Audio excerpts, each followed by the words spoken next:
ॐ नमः सिद्धेभ्यः।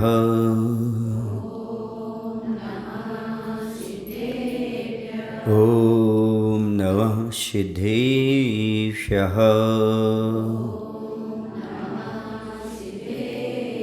ॐ नमः सिद्धेभ्यः।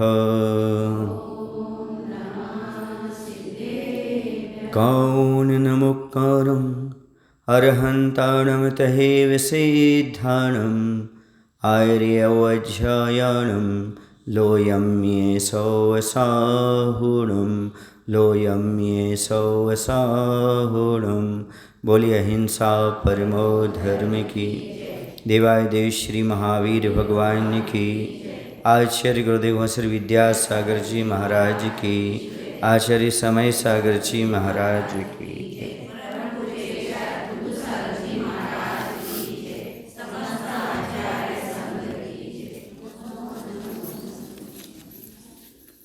जब कभी आत्मा के हित के बारे में बात कही जाती है तो आत्मा का हित किन चीज़ों से होता है? कोई भी जीव अपना हित करना चाहेगा तो आचार्य कहते हैं 4 चीज़ों से हित हो सकता है। सबसे पहला है जिससे हमारा हित होगा, हम मंजिल को प्राप्त करेंगे, कल्याण करेंगे, अभिमत फल की इच्छा पूर्ण होगी। तो पहला चरण है विश्वास। यदि हमारे जीवन में श्रद्धा है, विश्वास है, तो हम अपना हित कर सकते हैं, अपना कल्याण कर सकते हैं। हम रास्ते पर चलकर के मंजिल को प्राप्त कर सकते हैं, हमेशा के लिए सुखी हो सकते हैं। विश्वास चाहिए। जैसे आप लोग कहते हो दुनिया किस पर टिकी है, तो कहते विश्वास पर दुनिया टिकी है। विश्वास के माध्यम से ही दुनिया चलती है। आप भोजन करते हो, रोटी का टुकड़ा तोड़ करके मुख में डालते हो, किस विश्वास से? ये भूख मिटाएगा। आप पानी पीते हो, किस विश्वास से? प्यास बुझाएगा। बोलो, बिना विश्वास के क्या भोजन कर लेते हो? भोजन करते समय विश्वास रहता है कि भोजन हमारी भूख को मिटाएगा। पानी पीते समय विश्वास कर लेते हो कि यह पानी हमारी प्यास को बुझाएगा। औषधि ग्रहण करते समय विश्वास कर लेते हो रोग को ठीक करेगा।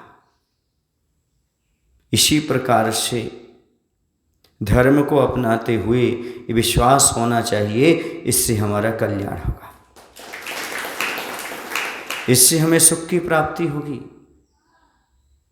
जब तक विश्वास नहीं होगा तब तक आपके पास सुख का वास नहीं होगा। सुख का वास चाहते हो तो धर्म पर विश्वास करना सीख लो, देव शास्त्र गुरु पर विश्वास करना सीख लो, भगवान पर, उनकी वाणी पर और उनके मार्ग पर चलने वाले साधुओं पर। इन 3 पर जब विश्वास हो जाएगा, आपको निश्चित रूप से सफलता का, सुख पाने का, मंजिल पाने का पहला तरीका आपको प्राप्त हो जाएगा। पहला उपाय आपको मिल जाएगा। श्रद्धा के बिना कुछ काम नहीं होता। एक किसान होता है, वह बीज को खेत में बोता है। बीज बोते समय उसके पास क्या विश्वास रहता है? इस खेत में मैं बीज बो रहा हूँ, 1 दाना बो रहा हूँ तो 100 दाने के रूप में फसल हमें प्राप्त होगी। ये विश्वास होता है। तभी तो वह सामने रखे हुए बीज को हर्ष सहित हंसता हुआ, गाना गाता हुआ, मौज मस्ती करता हुआ और दाने को खेत में फेंकता रहता है। ये विश्वास के साथ के आगे फसल आएगी। मैं एक दाना डाल रहा हूँ, 100 दाना मुझे प्राप्त होगा, उसी विश्वास रहता है। एक पूंजीपति होता है, अपनी पूंजी के लिए व्यापार में लगाता है, वर्तमान में सारा सामान खरीदता है, निजी पूंजी को लगाता है और ये विश्वास करता है कि जो हम माल खरीद रहे हैं उसको हम बेचेंगे, हमें प्रॉफिट होगा। जो हमने पैसा इसमें लगाया है उससे कई गुना पैसा हमें प्राप्त होगा। विश्वास होता है कि नहीं होता है? होता है। बैंक में कोई पैसा जमा करता है तो क्या श्रद्धा के साथ करता है? ये तो मिलेगा ही जो हम जमा कर रहे हैं, इसके साथ साथ कालांतर में ब्याज भी मिलेगा, ये भी सुरक्षित रहेगा और ब्याज भी हमारे लिए मिलता रहेगा। ये हर क्षेत्र में जब वो श्रद्धा करता है तो धर्म क्षेत्र में श्रद्धा क्यों नहीं करता? आचार्य कहते अन्य क्षेत्र में आपको प्रॉफिट हो या ना हो, खेतें बीज बोने पर बरसात हो नहीं हो, सुन रहे ना, फसल मिले ना मिले, बैंक में जमा करने पर पैसा मिले ना मिले, बैंक फेल हो जाए, दुकान में आपके लिए गड़बड़ी हो जाए, लेकिन याद रखो धर्म के क्षेत्र में दिया गया हुआ दान आदि कभी भी निरर्थक नहीं होता। ये विश्वास किनको है? ये विश्वास जहाँ पर हो जाता है वहाँ पर कार्य सिद्ध होता है। इसी का नाम सम्यक दर्शन है। देव शास्त्र गुरु धर्म लोक परलोक कर्म आदि पर विश्वास करना, 7 तत्वों पर विश्वास करना, आत्मा पर विश्वास करना, इसी का नाम सम्यक दर्शन है।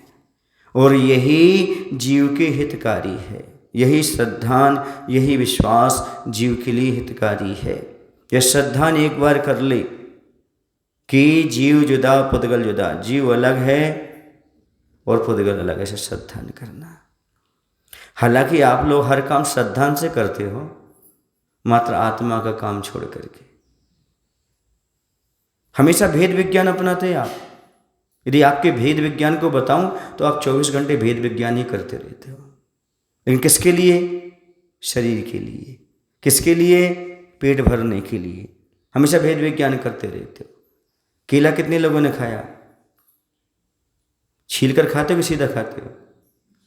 छिलका अलग और केला अलग। मूंगफली खाते हो छिलके से? बोलो ना, छिलका अलग। बादाम खाते हो छिलका से? छिलका अलग। बोलो ना, सब्जी बनाते हो तरकारी, उसको क्या कर छिलका अलग कर देते हो। ये तो भेद विज्ञान है। आत्मा अलग और शरीर अलग, इतना ही तो हमें सेवन करना है, बस सही विज्ञान हो गया। पर हर काम कैसे करता है? हर क्षेत्र में भेद विज्ञान है उसके पास। किसके क्षेत्र में भेद विज्ञान नहीं है? आत्मा और शरीर के बारे में भेद नहीं है। हर चीज भेद विज्ञान पूर्वक ही करता है। बोलो ना भाई, नहीं करते क्या? अभी आप जाएंगे तो आपका भेद विज्ञान है कि नहीं है? छिलका अलग, मूंगफली अलग, छिलका अलग, केला अलग, छिलका अलग, बादाम अलग, मटर अलग, छिलका अलग, कड़री चना है ना, क्या अलग? ये कैसे हो जाता है? खरबरा, मराठी में क्या बोलते उसको? क्या बोलते हैं? हरभरा, खरबरा, चना को हरभरा। तो वो अलग है, छिलका अलग है और वो सब कर लेते हो। जैसे आप घर में पेट के लिए, संसार की प्रक्रिया के लिए भेद विज्ञान प्राप्त करते हो, वैसे एक बार आत्मा अलग शरीर अलग, ऐसा भेद विज्ञान करो, ये सुख पाने का रास्ता है। श्रद्धा रखो, आत्मा अलग है, शरीर अलग है। ये सम्यक दर्शन, श्रद्धान जी को कब होगा, कब विश्वास होगा? ये तो उसे मालूम है कि केला खाते समय छिलके का ध्यान रखना पड़ता है, छिलके को अलग करके खाना पड़ता है। छोटा सा बच्चा होता है वो छिलका सहित खाता है, मूंगफली भी सीधा खाता है। पर आप लोग बोलो ना, बच्चे यदि छिलका सहित खाने लगे, हम छील करके देते हैं, ऐसा मत खाना। ऐसे गुरु महाराज आपको बार बार बता रहे, बच्चों तो सीधा सीधा शरीर का भोग कर रहे हो, भेद विज्ञान प्राप्त करो। जैसे आप बच्चे पर हंसते हो, वो सीधी मूंगफली खाने लगता है, सेंगदाना छिलका सहित, वैसे ही हम आप पर हंसते, साधु आप पर हंसते। ये शरीर का भोग कर रहे हैं, छिलके खा रहे हैं, और अंदर का जो केला है, अंदर की जो मूंगफली, उसको खा नहीं रहे। ये भेद विज्ञान कब प्राप्त होगा? कब जानोगे आप सच्चा श्रद्धा?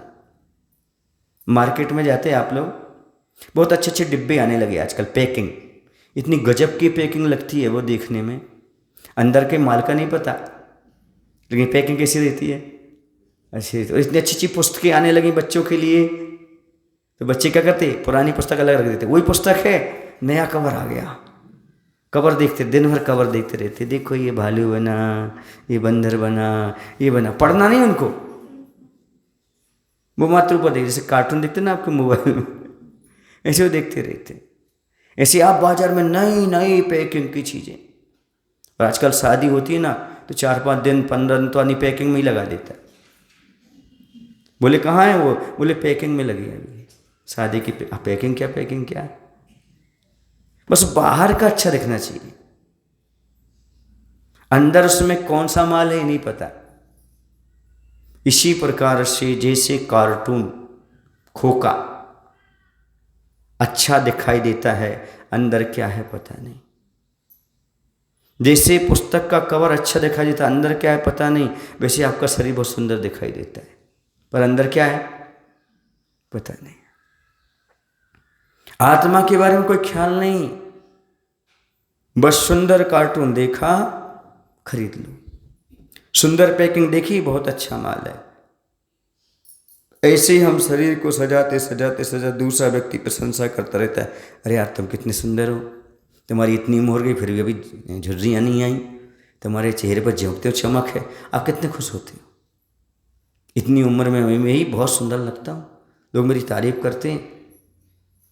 आपकी तारीफ करते कि शरीर की करते हैं? इतना ख्याल रहे तो फिर काय को करे इतना।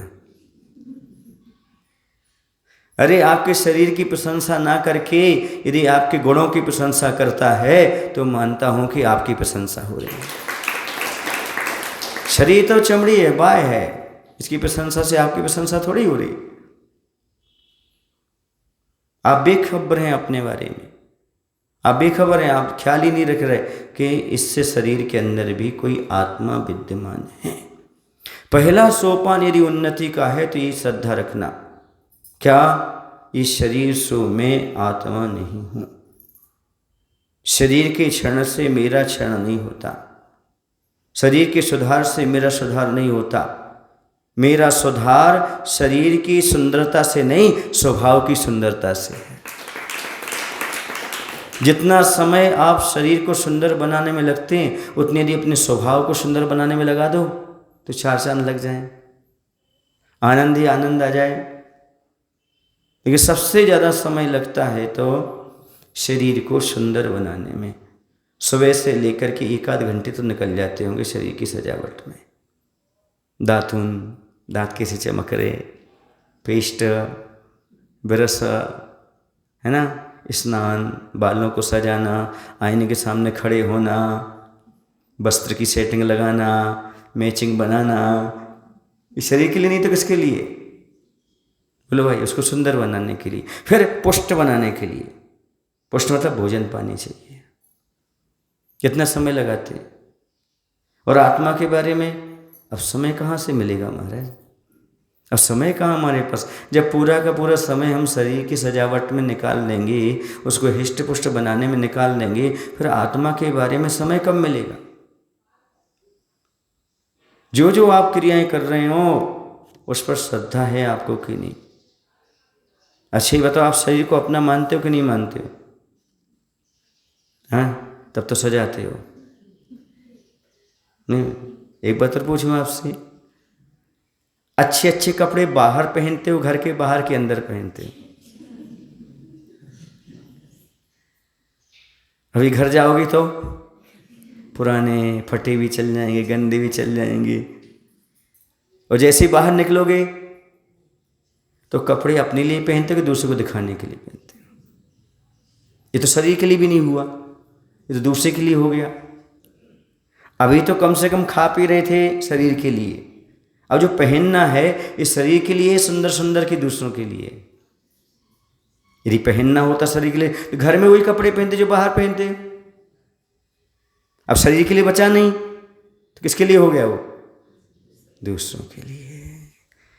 क्योंकि मेरा शरीर इन कपड़ों पर जमेगा नहीं, दूसरे को अच्छा नहीं लगेगा, इसलिए पहनना चाह रहा हूँ, सुंदर दिखूं, लोग तारीफ करें।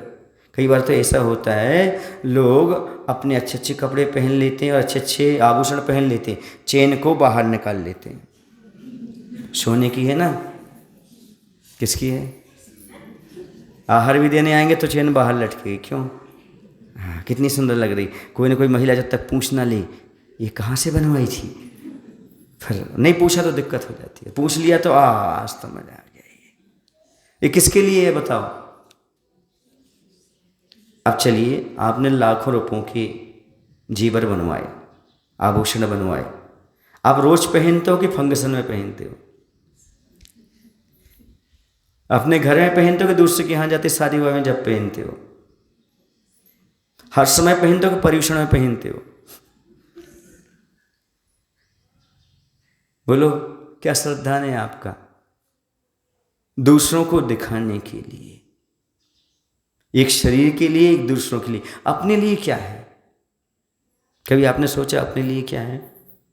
खाना पीना आदि ये सब शरीर के लिए है, दिखावा जो कुछ भी है वो दूसरे के लिए है, सुंदर वस्त्र आदि पहनना, शरीर को सजाना आदि दूसरों के लिए। आपके लिए क्या है? आपके लिए मंदिर है, वो भी आधा घंटा। उसके बीच में भी यदि सहेली मिल गई तो, मित्र मिल गया तो 2-5 मिनट, उसमें भी भगवान दिखे कि नहीं दिखे, द्रव चढ़ाई सिर पटका और चल दिए। मालूम नहीं छत्र कल लगा था कि आज लगा है, पता नहीं। अष्टपहराती हारे थे कि नहीं थे, मालूम नहीं। बोलो, जब परमात्मा को ही तुम प्रतिमा को नहीं देख पा रहे तो आत्मा के बारे में कब सोचोगे? कब ऐसा श्रद्धा बनाओगे कि जिसके लिए हम पूरा समय दे रहे हैं वो मेरा बिल्कुल भी नहीं है, जिसको मैं बेखबर हूं वो मेरा है, आत्मा है। दर्पण देखते हैं आप लोग, दर्पण को मध्य प्रदेश में ऐना बोलते हैं, आईना, उसको ऐना बोल देते हैं। क्या बोल देते हैं? तुम लोगों ने सुना कभी? आईना को ऐना बोलते। ऐना उठाओ भाई, ऐना। तो ए ना देख रहा हूं मैं, ये ना देख रहा हूं मैं, ये नहीं हूं क्योंकि ये शरीर है, मैं तो आत्मा हूं, इसलिए मैं ये ना देख रहा हूं। आई ना, आई माने में इंग्लिश में, आई माने मैं ना देख रहा हूं, मैं नहीं देख रहा हूं। मतलब जो इसमें दिखाई दे रहा है वो मैं नहीं हूं। समझ आ रहा है आपको? क्योंकि मैं शरीर हूं। तो आईना कहता है आईना देखो, मेरे को मत देखो, अपने आप को देखो। इस शरीर में जो दिख रहा है ना, इस शरीर है, तुम नहीं हो, उसे देखना बंद कर दो। इसलिए मैं कहता हूं आईना देखना बंद मत करो, ठीक है? देखते रहना, रोज देखना, कोई दिक्कत नहीं है, भेद विज्ञान फ्री प्राप्त हो जाएगा। आईना देखना बंद मत करो, लेकिन आईने में जो दिख रहा है वो मैं नहीं हूं, ऐसा श्रद्धा करना सीख लो। आईना देख रहे हो, देखो, पर इसमें जो दिख रहा है वो मैं नहीं हूं, क्योंकि मैं आत्मा हूं, शरीर नहीं हूं। ऐसा एक बार श्रद्धा करो, ऐसा विश्वास करो, यही तुम्हारी उन्नति का रास्ता है। शरीर ही सब कुछ है ऐसा मान करके चलोगे तो जीवन में कभी उन्नति प्राप्त नहीं कर पाओगे। शरीर से मोह हटाने वाले ही कुछ कर पाए हैं, शरीर से मेहनत करने वाले ही कुछ कर पाए हैं, शरीर से काम लेने वाले कुछ कर पाए हैं। जो शरीर की सेवा में लगे रहे और सोते रहे वो आज तक प्रगति नहीं कर पाए। जिन्होंने शरीर से काम लिया है, शरीर को अपना सहायक माना है, उस जीव ने जीवन में कुछ सफलतम कार्य किया है। आप भी ऐसा कुछ करो, शरीर को सहायक मानो, शरीर में ही रात दिन लगे मत रहो, तभी आप कुछ कर पाओगे। समझ आ रहा? ये श्रद्धा, ये विश्वास हमारे अंदर कब बैठेगा? जैसे ये श्रद्धा आपको है कि दूध में घी है। कितने लोगों को श्रद्धा है? दिखता है आपको? दूध में घी दिखता है, पर कैसे श्रद्धा है? क्योंकि और घी कहाँ से आएगा? दूध के अलावा आएगा तो कहाँ से आएगा? दूध से ही घी आएगा, अन्यथा आता नहीं। उसकी प्रक्रिया है, आपने साक्षात उसको देखा भी है। दूध से दही आदि बन करके, बुलो करके, मक्खन आदि के बाद उसको उबाल करके घी बनता है। तो श्रद्धा ने ऐसे हमारे आत्मा, इस शरीर के अंदर आत्मा विद्यमान है। कितनों को श्रद्धा है? इस श्रद्धा है, इस शरीर के अंदर आत्मा है, फिर किसकी सेवा? शरीर की कि आत्मा की? समझ रहे हो ना? शरीर को मात्र सुरक्षित रखना है। कैसा रखना है? सुरक्षित रखना है, लेकिन सेवा तो आत्मा की करना है। जैसे आपका बर्तन है, बर्तन की सुरक्षा करना है, सुन रहे ना? लेकिन सेवा, ध्यान किस पर रखना है? जो उसके अंदर सामग्री है। इसी प्रकार से हमें आत्मा का ख्याल रखना। अच्छा ही बताओ, कोई बड़ा खोका है, कार्टून है, उसको कब तक आप ऊपर सजा कर रखते हो? जब तक उसके अंदर कोई वस्तु हो। तो शरीर को कब तक सजा कर रखोगे? उसको तुम्हारा ध्यान ही नहीं आत्मा की ओर, कार्टून को सजा रहे हो। कभी कभी ऐसा होता है, पीछे से चूहा काट देता है और सब सामान पीछे से ले जाता है, तुम कार्टून सजाते रह जाओ। इसी प्रकार से कृष्ण पक्ष शुक्ल पक्ष चूहे आते हैं और दोनों के दोनों तुम्हारी आत्मा को काटते रहते, आयु कर्म को काटते रहते हैं और आत्मा को परलोक में ले जाते, शरीर पड़ा ही रह जाता है। सजाते रहो तुम, तुम्हारा सुंदर सुंदर शरीर यहीं पड़ा रहेगा, वह आत्मा तो चला जाएगा। इसलिए कह रहे हैं सबसे पहले श्रद्धा चाहिए। यदि श्रद्धा है तो सब कुछ है। आज तक यही श्रद्धा नहीं बन पाया। समझ आ रहा है? आत्मानुशासन ग्रंथ में लिखते हैं, इस संसारी प्राणी को ये तो श्रद्धा है कि मैं शादी विवाह करूंगा, घर गृहस्थी बसाऊंगा, मैं सफल हो जाऊंगा। क्या श्रद्धा है इसको? मैं शादी विवाह करूंगा, गृहस्थी बसाऊंगा, सफल हो जाऊंगा, पर मैं घर त्याग करके रत्नत्रय धारण करके आत्म कल्याण करूंगा, ये विश्वास नहीं है। यदि ये विश्वास हो जाए तो फिर तो कहीं नहीं क्या। आगे आचार्य कहते हैं, देखो घर गृहस्थी बसाना, सफल होना पराश्रित है, पर की अपेक्षा रखता है। जीवन साथी अच्छा मिलेगा तब तो, इतना पुण्य होगा तब तो, जरूरी नहीं कि सफल हो जाओ घर गृहस्थी में।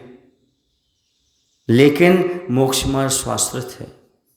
मोक्ष मार्ग पर ही आप बढ़ते हो तो मोक्ष मार्ग आपका शाश्वत है, पर अवलंबन नहीं है। अपना आत्मा का कल्याण एकांत में बैठकर भी हो सकता है। बहुत सरल। और आचार्य तो कहते थे, जितनी नकल करना हो कर लो, मोक्ष मार्ग में नकल ही करना पड़ती है भगवान की, गुरु की। जैसे भगवान बने ना, उनके पीछे पीछे चलते जाओ। जैसे हमारे गुरु की चर्या है वैसे चर्या करते जाओ, उनको देख के करते जाओ। पूरा नकल से पेपर करो, कोई दिक्कत नहीं। एक एक चर्या को देखते जाओ और पालन करते जाओ जैसे वो कर रहे हैं, बिल्कुल अक्षर टू अक्षर। फिर देखना आप कैसे सफल नहीं होते। पूरी नकल है मोक्ष मार्ग में, पर नकल भी अकल से होती है। किससे होती है? क्या चाहिए? नकल में भी अकल चाहिए। अकल नहीं लगाओ तो काम नहीं बनेगा। करना तो है, और थोड़ी अकल से तो काम करो, तब काम हो सकता है। सामने वाला जो कर रहा है करना है, पर उसमें भी अपनी अकल जरूरी है। आचार्य कहते हैं, ये भी विश्वास करो कि क्षणिक उपलब्धियों में खुश नहीं होना, संसार के छोटे छोटे पदार्थों को पाकर के खुश नहीं होना, जो आप जो सुख के कारण समझ रहे हो सुख के कारण नहीं है, इन्हें मत उलझना। ये विश्वास रखो ये दुख के कारण है। पाप बीजे सुखी नास्था, ये जो पंचेंद्रिय के विषय आदि हैं ये पाप के बीज हैं, ऐसा भी श्रद्धान रखो। जो कुछ भी आपको पंचेंद्रिय विषयों की सामग्री उपलब्ध हो रही है वह सब पुण्य के उदय से हो रही है। इस श्रद्धान, पहला श्रद्धान। जो कुछ भी आपको भोग की सामग्री मिल रही है, अनुकूलता मिल रही है, घर परिवार की शरीर की अनुकूलता मिल रही है विषय भोगने के लिए, ये सब पुण्य का उदय से मिल रहा है। लेकिन जैसे इनको भोगने जाओगे तत्काल पाप का बंध हो जाएगा। दूसरा श्रद्धान क्या? जो सामग्री मिल रही है वो सब सुख की पुण्य के उदय से, ये पहला श्रद्धान। लेकिन जैसे इसको भोगने जाओगे पाप का बंध, ये दूसरा श्रद्धान। इसलिए मिली हुई विषय भोगों को ज्ञानी जीव क्यों नहीं भोगता? क्योंकि उसे मालूम है पुण्य से मिला है, भोगूंगा तो पाप का बंध होगा, इसलिए उसका त्याग कर देता है, इसे त्याग कर देता है। क्योंकि मिला तो पुण्य से है, लेकिन भोगने जाएंगे तो पाप का बंध निश्चित है। पाप के बंध के बिना तुम रह नहीं पाओगे। जैसे पंचेंद्रिय के विषय भोग सामग्री ग्रहण करोगे तत्काल पाप का बंध शुरू हो जाएगा। पाप बीजे सुखी नास्ता, संसार का सुख पाप का बीज है, ऐसा कहा। पंचेंद्रिय के सुख पाप के बीज हैं। और कैसे हैं? कर्माधीन विनाशी है, कर्म के अधीन है। जितना कर्म का उदय है उतना आपको प्राप्त होगा, उतने समय तक आपको प्राप्त होगा। फिर आई हुई सामग्री भी समाप्त हो जाएगी। सामग्री समाप्त नहीं होगी, सामग्री रखी रहेगी, तुम्हारी भोगने की क्षमता समाप्त हो जाएगी। और ऐसा होता ही है। शुगर की फैक्ट्री वाले को शुगर हो जाती है, नहीं है समझ में आपको? शुगर की फैक्ट्री वाले को शुगर हो जाती है। शुगर की तो फैक्ट्री है लेकिन खुद को शुगर हो गई। अब खा पाएगा क्या? भोग पाएगा क्या? बोलो। अच्छी सुंदर सी करोड़ रुपए की गाड़ी वाले को बेड रेस्ट हो जाता है, भोग पाएगा क्या? भोग सामग्री पाने के लिए पुण्य चाहिए, भोग सामग्री को भोग सको उसके लिए पुण्य चाहिए। कहां से लाओगे? सामग्री तो ला दी आपने, पर भोग पाओगे कि नहीं? बोली तो बताओ।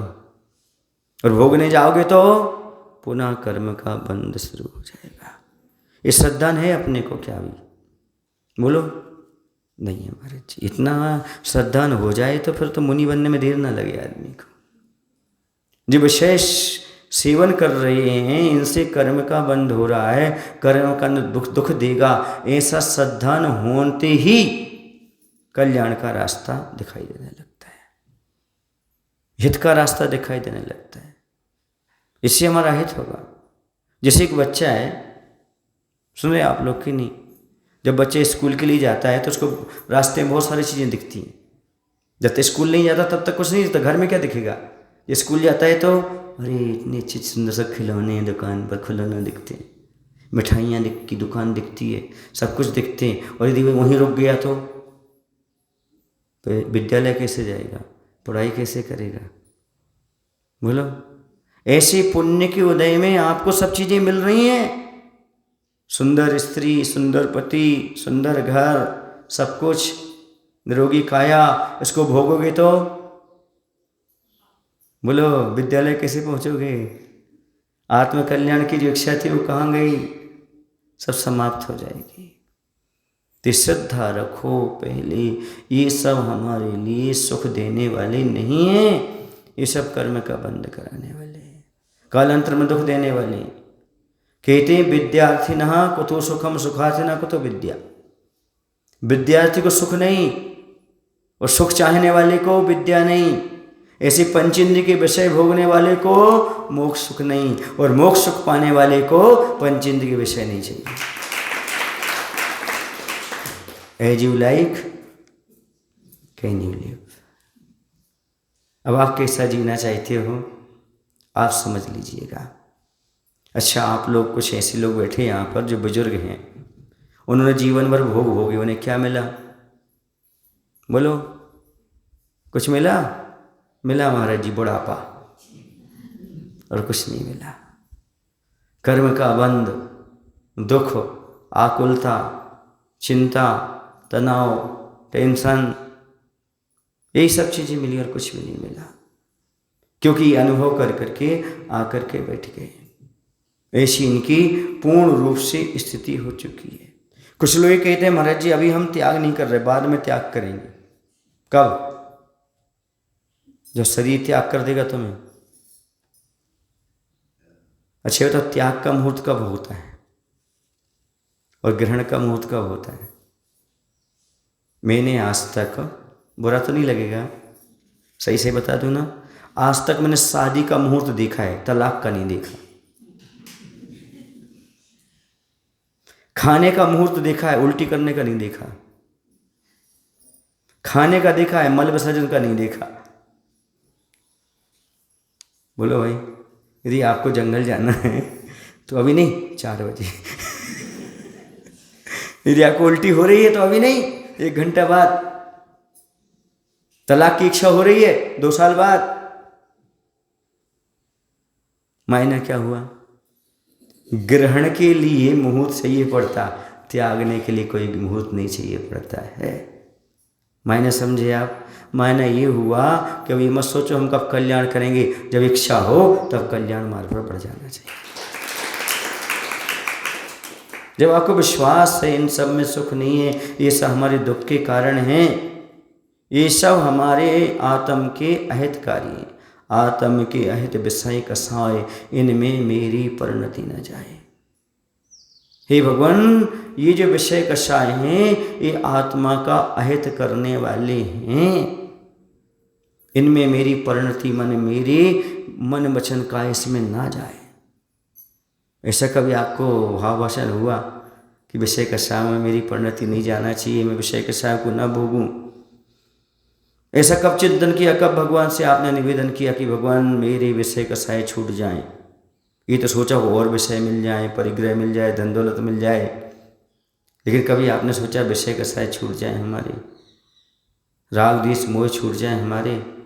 भगवान से कभी किया ये सद्धान कर लो कि भगवान मुझे अब कुछ नहीं चाहिए, जो कुछ मेरे पास उसे छोड़ने का प्रयास कर रहा हूँ, क्योंकि मुझे विश्वास हो गया है शरीर और शरीर आश्रित जो भी चीज़ें हैं वह सब हमारे लिए कल्याणकारी नहीं है, बल्कि शरीर को सुखाना, उन वस्तुओं का त्याग करना, त्याग व्रत संयम अपनाना ही हमारे आत्मा के लिए कल्याणकारी है। ऐसा श्रद्धान एक बार जगाने का प्रयास करो। पंचेंद्रिय का कोई भी विषय आपके लिए सुखकारी नहीं है। ये शरीर आपके लिए जितना पुष्ट करोगे उतना दुख देगा, इसलिए कहा है यद देहस्य उपकाराय तज्जीवस्य अपकारकम, यद जीवस्य उपकाराय तद देहस्य अपकारकम। विष्णुपदेश में पढ़ के आए आप लोग, 19 नंबर का श्लोक है कि जब जब जीव अपना उपकार करता है तो शरीर का अपकार होता है, और जब जब यह शरीर का उपकार करता है तो आत्मा का, जीव का अपकार होता है। जिन भावों से, जिन परिणामों से जीव का उपकार होता है, उन्हीं परिणामों से, उन्हीं भावों से शरीर का अपकार होता है। जैसे व्रत है, उपवास है, नियम है, संयम है, इनका पालन करोगे तो क्या होगा? बोलो, क्या होगा? आत्मा का उपकार होगा, लेकिन शरीर का अपकार होगा। और जितना खाओगे पियोगे, शरीर को पुष्ट करोगे, शरीर को अपकार होगा, आत्मा का अपकार होगा। तो अभी तक क्या करते आए हैं हम? शरीर का उपकार और आत्मा का अपकार। कहने की क्या बात है, तो स्पष्ट दिख रहा है। तब तो पंचम काल में जन्म लिया अपन ने, मिथ्यात्व के साथ पैदा हुए। क्यों? क्योंकि अभी तक हमने आत्मा के उपकार के बारे में नहीं सोचा। शरीर की पुष्टि में लगे रहे और शरीर से संबंध रखने वालों की पुष्टि में रहते रहे। इसलिए कहा सम्यक दर्शन हितकारी है, जिसका नाम श्रद्धा है, जिसका नाम विश्वास है, जिसका नाम प्रतीति है। एक और श्रद्धा रख लो अपने जीवन में। क्या श्रद्धा रख लो? ये श्रद्धा रख लो कि जैसे दर्पण में मुख दिखता है रहता नहीं, ऐसे संसार में सुख लगता है मिलता नहीं। ये भी श्रद्धा रख लो। एक बार अच्छी तरह समझा चुके आप लोगों के विषय, फिर ही बोल दे रहा हूं। दर्पण में मुख दिखता है रहता नहीं, संसार में सुख दिखता है लगता है मिलता नहीं। संसार में सुख लगता जैसा है, लेकिन कभी सुख मिलता नहीं है। इसी दर्पण में ऐसा हमें लगता है कि इसमें चेहरा है, दिखता है, लेकिन चेहरा उसमें रहता नहीं, कि उसमें तो बदलते रहते चेहरे, जो सामने आएगा वो दिखाई देगा। ये तो सबको विश्वास है कि दर्पण में चेहरा दिखता है रहता नहीं, लेकिन ये विश्वास नहीं हो पा रहा कि संसार में सुख लगता है मिलता नहीं। अनुभव में तो ये लग रहा नहीं अभी तो और सुख है, अभी तो और सुख है, अभी तो और सुख है। महाराज के प्रवचन में तो लगता है कि संसार में सुख नहीं है, लेकिन घर जाने के बाद जो सुबह कहा था हमने, वही स्थिति है। जब वास्तविकता दिखाई जाती है आदमी को तब अच्छा लगता है, और जैसे ही मोहिनी कर्म का जोर आता है वैसे नहीं, सब बढ़िया है, सब अच्छा है, घर ही अच्छा है, परिवार ही अच्छा है, शरीर की सेवा में 24 घंटे लगा रहता है, विचार नहीं कर पाता कि मैं क्या कर रहा हूँ। तो सबसे पहला 4 चरण में सबसे पहला चरण यदि कोई है तो श्रद्धा का है। जैसी श्रद्धा बनाते हैं वैसे ही हमारे फल सामने प्राप्त होते चले जाते हैं। श्रद्धा अपने आप में बलवती होती है। यदि आप श्रद्धा बना लोगे जिस चीज पर, उस चीज को पाने में आपको देरी नहीं लगेगी। यदि आपको धर्म पर विश्वास हो गया तो धर्म पाने में आपको देरी नहीं लगेगी। यदि मोक्ष मार्ग पर विश्वास हो गया तो मोक्ष मार्ग पाने में आपको देरी नहीं लगेगी। सच्चे सुख पर श्रद्धान हो गया तो सच्चा श्रद्धान पाने में देरी नहीं लगेगी। इसलिए कहता हूं प्रभु हमसे कभी दूर नहीं है, प्रभु को पाने में लगन की कमी है, श्रद्धा की कमी है। वो जाग जाए तो प्रभु तो हमारे पास है। वो श्रद्धा और वो लगन चाहिए। वो श्रद्धा और लगन जिस समय जागेगी उसी समय समझो भगवान हमारे पास हैं, गुरु हमारे पास हैं, कहीं हमसे दूर नहीं है। ये एक विशेष रूप से अपने जीवन में गुण होना चाहिए, समझना चाहिए कि हमें श्रद्धा है कि नहीं। बिना श्रद्धा के मत जियो, अपने पर श्रद्धा रखना सीख लो, क्योंकि जिससे आत्मविश्वास नहीं है वो आत्म कल्याण नहीं कर सकता। जिसके पास आत्म श्रद्धान और आत्म पुरुषार्थ है वही आत्म कल्याण कर सकता है। आत्म श्रद्धान भी चाहिए, आत्म पुरुषार्थ भी चाहिए, तभी आत्म कल्याण होता है। जब तक आत्मा पर विश्वास नहीं, अपने पुरुषार्थ पर विश्वास नहीं, तब तक कल्याण कोसों दूर रहता है। आत्मा पर श्रद्धान कब होगा? जिन्होंने बताया है कि इस शरीर के अंदर आत्मा है, ऐसे देव शास्त्र गुरु पर श्रद्धान पहले रख लो। इसी को आचार्य ने सम्य दर्शन कहा है, देव शास्त्र गुरु पर श्रद्धान। महाराज जी देव शास्त्र गुरु पर श्रद्धान तो है, लेकिन क्या होता है, लेकिन कभी कभी डगमगा जाता है। क्यों? जो इच्छा पूर्ति नहीं होती। अरे भाई धर्म क्यों कर रहे हो? इच्छा के निरोध के लिए, इच्छा पूर्ति के लिए? इच्छा के निरोध के लिए ना, तो फिर पूर्ति नहीं हुई तो आप दुखी क्यों हो गए? क्योंकि आचार्य से कहते हैं मोक्ष मार्ग उसी का नाम है जहां इंद्रिय और मन की ना चले।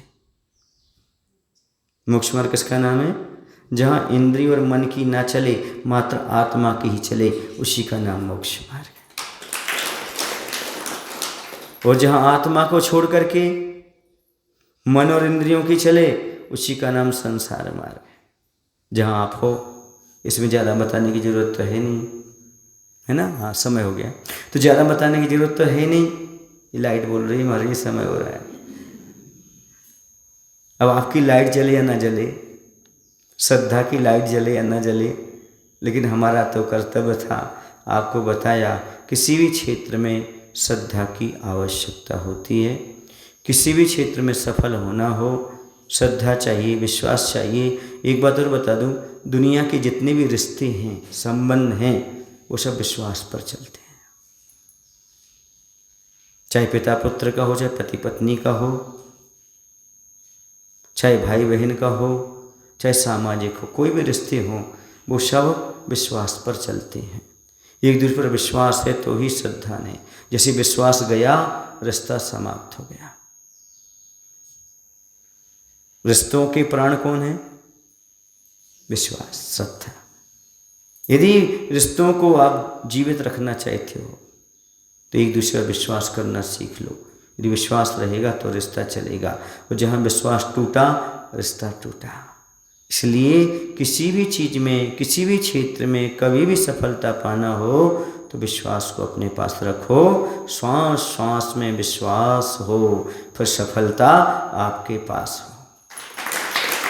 बोले महावीर भगवान की, आचार्य गुरुदेव श्री विद्यासागर जी महाराज की। हे प्रभु, हम सभी को इतनी शक्ति, इतनी बुद्धि देने की कृपा करो ताकि हम अपने आत्मा पर, परमात्मा पर, परमात्मा की वाणी पर, गुरु की वाणी पर श्रद्धा रख सकें। नमोस्तु।